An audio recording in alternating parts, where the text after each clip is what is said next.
Mesdames et messieurs, bonjour et bienvenue dans cette nouvelle revue des presses quinoises du vendredi 24 mai 2024.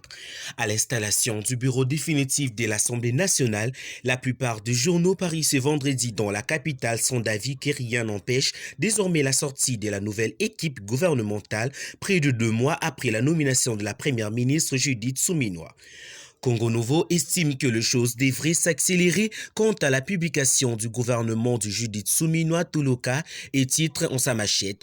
Après le bureau définitif de l'Assemblée nationale, le gouvernement, deuxième challenge pour l'Union sacrée. Cet hebdomadaire soutient que cela se fera d'ici la fin de cette semaine. Intervenant la semaine passée dans le média, notre tabloïd, un cadre de l'Union sacrée pour la nation, affirmait que la publication de ce gouvernement attendait juste l'installation de membres du bureau définitif de la chambre basse du Parlement. Maintenant que c'est fait, indique Congo Nouveau, l'équipe Suminwa devrait être connue cette semaine.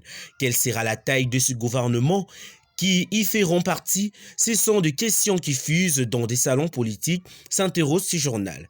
À vrai dire, souligne Lafare, de millions de Congolais seraient forts déçu de ne pas voir le président de la République, Félix-Antoine Tshisekedi, dévoiler ce week-end la liste du futur collaborateur de Judith Suminwa. Ce quotidien est d'avis que cette attente tient surtout au fait qu'il voudrait voir de nouveaux visages à l'image de la première ministre faire leur entrée au sein de la nouvelle équipe gouvernementale. Ce tabloïd fait également savoir que le peuple est d'autant fatigué de ministres intérimaires que le peuple s'y retrouve dans des situations de multicumul de fonctions, ministres, députés nationaux, sénateurs, députés provinciaux. Pour Info 27, la mise en place de ce nouveau gouvernement est cruciale pour mettre en œuvre le politique promise et répondre aux attentes élevées des Congolais. Le gouvernement Suminwa doit s'attaquer à plusieurs défis majeurs pour garantir un avenir meilleur aux Congolais. Écrit ce quotidien qui estime que le plus dur, sans doute pour Judith Suminwa et son équipe attendue, c'est les défis sécuritaires avec la région de l'Est du pays régulièrement secouée par de conflits armés et de violences. Ce portail n'oublie pas d'énumérer de défis économiques et invite la nouvelle première ministre à stimuler la création d'emplois pour les biais d'investissement dans des infrastructures, industrialisation et le soutien du PME dans un pays où le taux de chômage reste élevé, en particulier parmi les jeunes. La prospérité voit déjà que le gouvernement Suminwa serait sous contrôle rigoureux de l'Assemblée nationale. Ce quotidien dit tirer cette thèse de dire de Vital Kamerhe qui a fait savoir que l'heure est venue pour que l'Assemblée nationale joue efficacement son rôle de contrôler de l'action du pouvoir exécutif. Voilà pourquoi, poursuit ce tabloïd, le président du bureau de la chambre basse du Parlement entend réinstaurer et mener sous sa propre vigilance les contrôles parlementaires avec compétence, équité et justice.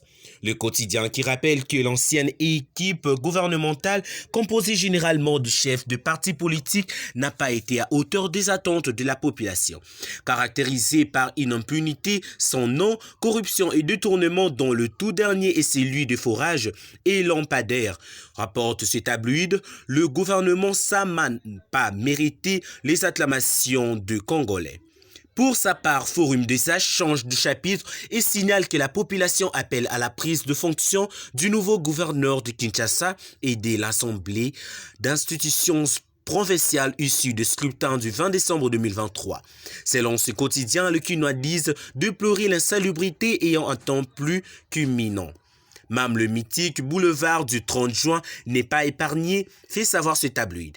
Aujourd'hui, ajoute ce portail, ce sont des poubelles qui ont vu le jour de place du 30 juin, ex-gare centrale, au rond-point Sosimat, en passant devant les galeries Albert, Vodacom, pénude aux grandes dames de tous ceux qui fréquentent cette principale artère.